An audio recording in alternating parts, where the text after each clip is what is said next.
some warmer days. Poolside getting very tan. Don't have you moving high school, going back and forth with a married man. We are looking for the show. Hi guys, welcome back to my YouTube channel. How you guys doing? Hi, welcome back. If you're new, welcome. My name is Margaret. As we already know by that by now. First of all, before we go into this video, I want to say a big thank you to everybody that wished me a happy birthday in my last video. If you've not watched that video, I'm going to put it above somewhere in the cards. And also the part 1 to this video will also be in the cards. So go and check those 2 videos out. So you guys really liked the first part of this video when I did the tips from a 4-point student. So this is a part 2 because I told you guys I have like a whole book of wisdom and so I decided to bring a part 2. A big disclaimer, like I did in that other video, this video is in no form, in no any way form. What? This video is in no way trying to sound like bragging or boost or whatever. It's literally just tips that I use that helped me and I feel like will help you too. Now, before I go into this, another disclaimer is everybody is different. Everybody has a different study pattern. Everybody has different ways they process things and everything. So if you try out this and they don't work for you, don't be negative or don't feel sad. Try out more things, watch more videos. Everybody has a different way they learn, and because one way didn't work for you doesn't mean that other ways can't work for you. So just want to say that before we go into the video. Do you guys like my makeup? It's cute. I feel like a brush and it's so cute. It's not even noticeable, that's the point. But yeah, let's get into the video. So the first one on our list today is sit in the front. And I call this the halo effect. Now this one, I don't know why it's number 1, but it's not going to work for everybody. If you're that kind of student that you do not want to get noticed, I promise you do not do this. So the halo effect is basically you're going to sit in front, or basically the first few rows in class in consecutive classes. And what this does is it makes the lecturer or the person in charge notice you. And once you're noticed, and if you start asking questions in class, that's like a plus. It just honestly, this one is not really like to boost your grades or anything. It's just to get on the good side of lecturers, because that's the only way somebody can pass in. So like, if you are on the good side, because if a lecturer hates you, there's nothing you can do. If you offend a lecturer, you offend a lecturer. Sometimes they'll purposely want to fail you just because you're rude to them or you did something their class they didn't like. So the halo effect is literally just to stay on a lecturer's good side. And so even though the lecturer might not know you personally, your face has been identified in their class. So this one is not really about like grades or anything. It's just, you know, where to place yourself in school. So the second one, which I feel like it should even be number 1, is plan. I cannot emphasize enough. Plan. Like, how would you not have a plan? I don't know. Like, I literally plan out everything. I plan out everything. Like, I feel like having a plan, especially in university, is literally like mind game changing. Like knowing how you want to do in classes, knowing what classes you want to take. Like some people are literally studying courses that they do not know what they're going to do in future. Like somebody can be studying medicine and might not really even want to be a doctor. Like have a plan. Okay, this is what I'm studying. These are the classes I'm taking. Can I take like extracurricular activities? Can I do something on the side? Can I also like have a business? Can I take extra classes? Like planning really helps out because like you just know what you're doing. You can also use this app to plan. I'm forgetting the name. I think it's Notion. I don't use it because it's just too complicated. It's not really complicated, but it just takes a lot of time. But I know like 3 people that use it and they can swear by Notion. It's literally just a digital calendar where you can like plan out your life. It's like you open your laptop and your next 3-4 months is staring at you, everything documented and planned out. So if you're that kind of person, you should definitely try out Notion. This video is not sponsored by them. It's just I'm just recommending apps that you guys can try. I think the last video I recommended like Floor app, which is still my OG for life. So yeah, you can also try out Notion. I don't use Notion, but you can try out Notion. Number three is know the game plan, which is also going with number two by planning. But knowing the game plan is like more in depth of like I'm talking about like your grades. I'm talking about like your level, your classes. Knowing the game plan, for example, for what I do is that at the beginning of every semester I have a book. I don't know if it's not here. I would have showed you guys, but have a book. So basically, what I do is that at the beginning of the semester, I write out all my courses I'm going to take in that semester, and then I write out the grades I think I'm going to get based on the name. For example, this semester I'm doing a introduction to industrial relations course, and from the name, I was like, oh, this course is sounding like a bit tricky, a bit like So I was like, oh, I gave that a B. I saw introduction to marketing. I did that in first semester, so I was like, oh, I have the knowledge and everything. I gave that an A. So what I do is that I do that like that grading at the beginning of the semester. Then in the middle of the semester, when I've written like a test, like done something with the course, I do another grade of okay, I'm actually now in the course. I know what it contains, and this is the grade I'm now assuming. And then at the end of the semester, when I've written the exams, I write out the grade that I think I'm now going to get based on the exams I've written. And basically, I compare my three grades with what I actually now get at the end of the day. So that is literally my game plan when it comes to grades. I have the whole grading system in my notes app, and that's what has been helping me. And it just helps me keep it on track because one thing about also that thing that I do is that don't lie to yourself. If you want to do it, you can do it, but don't lie to yourself. If I see that, especially like statistics or maths, if I see that okay, this course is tricky, this course is complicated, I will generally put C or B there. Sometimes D. There's one time I put E for a course and I ended up getting like a B or C. So my idea is that if you lie to yourself, like oh put A or put A for everything, be honest with yourself. Like there are some times that I set my standards for some course so low so that when I scale through it, I will be proud of myself that I worked hard, even though that course was difficult. But if I put A, I'll be like, oh, I've already put A. Like if I push, I'll be able to get A. And then imagine you now put A and get C. That will hurt more than you putting C and getting an A. Yeah. Number four is be friends with upperclassmen. This was actually a tip. Oh my god. This is actually a tip that my mom gave me before I entered school because she did this and she graduated with beautiful results. So I was like writing that down. So what it means is that be friends with people that are above levels. Like for example, I'm in 200 level, can be friends with people in 300, 400. And when I say friends, I'm not saying be friends with them, be pals, call their WhatsApp number, best friends kind of vibe. Like it can be literally casual pleasantries, like see them under the wood and be like, oh hi, maybe anything department, hi, blah blah blah. And from there, the hi becomes to small chats, small conversations, and you'll be surprised how much they can tell you because these people have gone through these classes. They know these lecturers, they know how the lecturers are, they can tell you every single thing you need to know. Like this man don't play in his class, so like you have to pay attention.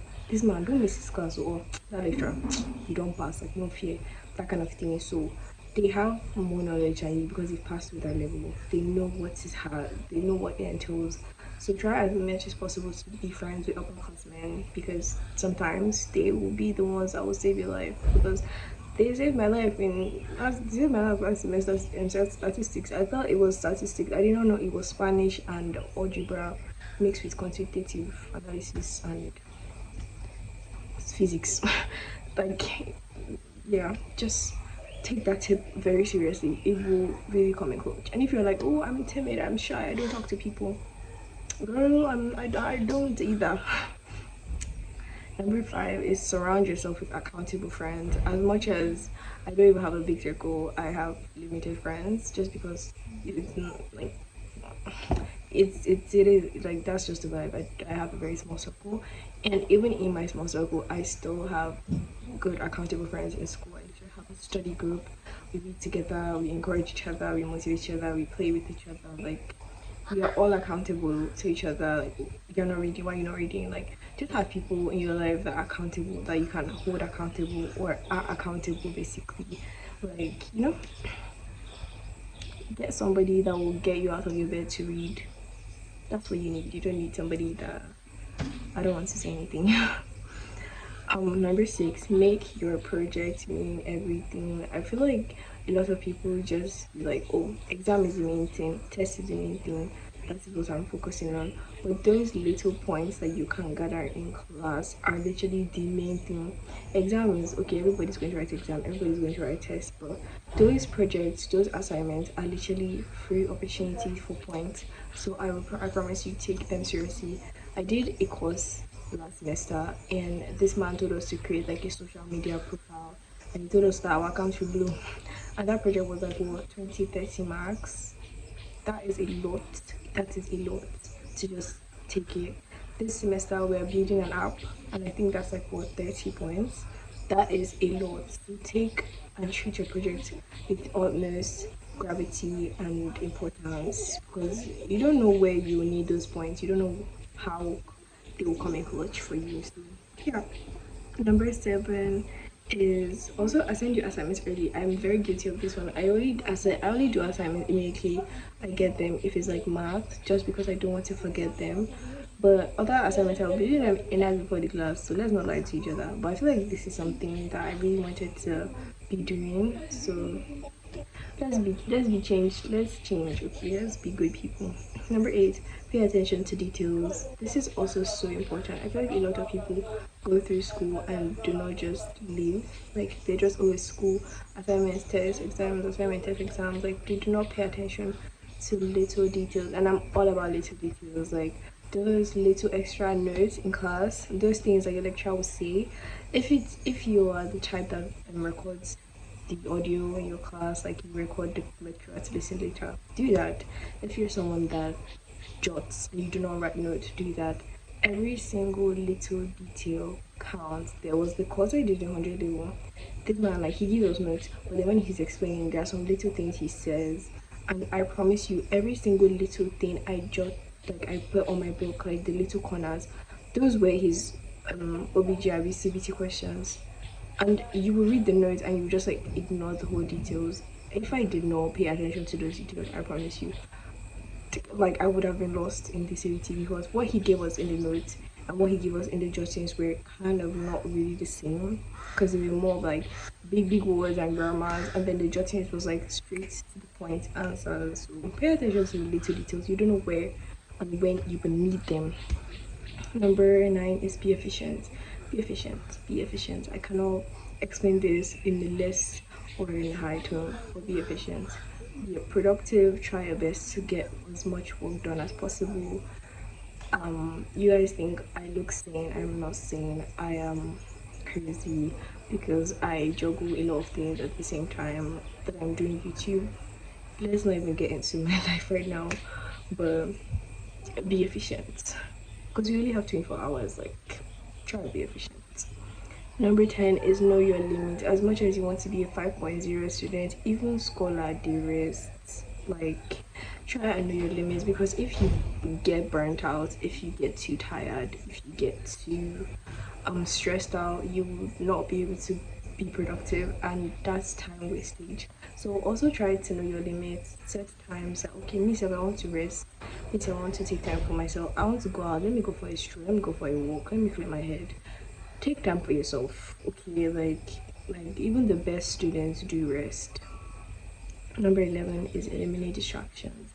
As much as possible, try and eliminate distractions while you're reading.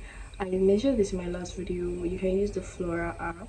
Basically, you set a timer. You cannot leave the app while you're reading.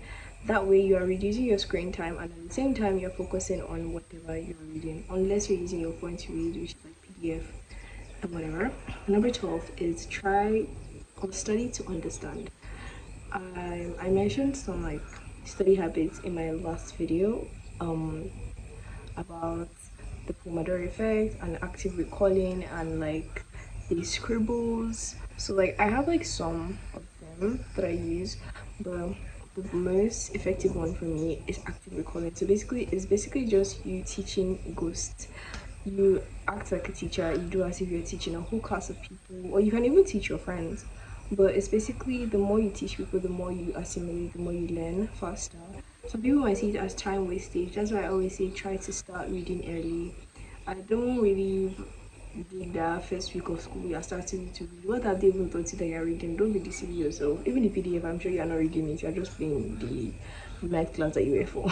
So, but try to start reading early, and that way you can actually practice active recalling, because that way you can like read, you can explain to people, explain to yourself. I literally talk to ghosts. I literally teach the air, and that's how I assimilate more. And it's very effective. So try to study to understand. Don't just cram, because one thing you need it somewhere. I did a course in 100 level first semester, like first semester, and tell me why I'm doing something similar in this semester. And I did it for tests. I didn't even need to read my book. It was literally the memory I had from like that semester ago. I used, and I literally aced my test. So try to understand what you're reading. You don't know when and when next you need it. Number 13, don't worry, it's only 15. Number 13 is change your game plan for every class. I also mentioned this in my last class. Every class is different. Do not carry one class on your head and carry the same vibe to the next class. You will not flow, you will not vibe. It's not gonna work. Number 14 is prepare for crunch time. This is the time where I forget that I have skincare. This is the time where I forget that I have friends. This is the time where people on my WhatsApp or social medias think I am ignoring them, where I'm a ghost, or I'm snubbing them. This is the time where I have eye bags and I cry like twice, 3 times a week. What is crunch time? Crunch time is that week or 2 weeks before your exam week, and it's called crunch time because that's like you're just giving it your all. Like that's crunch time. Like that's grind time. So prepare for crunch time from the beginning of the semester. Prepare for crunch time. Like this semester, I think the first 2 weeks I was sleeping 17 hours a day because I know that there's going to come a time where I will sleep 2 hours a day. I will sleep 3 hours a day. And even that 3 hours, it's not even going to be complete because I will have to wake up early. So waking up early is like I did not even sleep at all. My body will just be paining me and like I'll have a headache and everything. So just prepare for crunch time. Already know that I'm not going to have there's going to be a time in this semester where I'm not going to sleep. So now let me get the rest I need. Let me start reading. Let me start getting out all the basics. So I know during crunch time I'm only dealing and dissecting the important in-depth subjects. And the last one is do more than you are asked. Now I'm not going to say I'm not going to use the word wasabi, but I'm going to tell you do wasabi. Like I know people will be like, oh, don't do wasabi. They're not saying to do this one. Do as much as you can because even though you do not submit what they ask you to not do, you still have that knowledge, have that memory, and I feel like that's what helps me. Like when I'm reading, like the more they're not saying to do, I'll sit there and still do my notes, and then I'll be like, oh. I can still read this stuff. And sometimes like the ones that you do over study, the ones that you still do like extra work and everything, it will still be that's what will not come out in the exam because these lecturers never say put things inside their book. They will go and source from Netherlands and it will actually be very helpful for you. So yeah, all those 15 tips help you and like in a way that's like everything I said helps you guys if you can take like one or two out of it and implement it. I hope it goes a long way for you. And yeah, I hope you guys enjoyed this part 2. If you guys want a part 3, I think I'll do it. So yeah, I hope you guys enjoyed this video. Don't forget to give it a big thumbs up, subscribe to my channel, and I'll see you guys in my next video. Bye guys!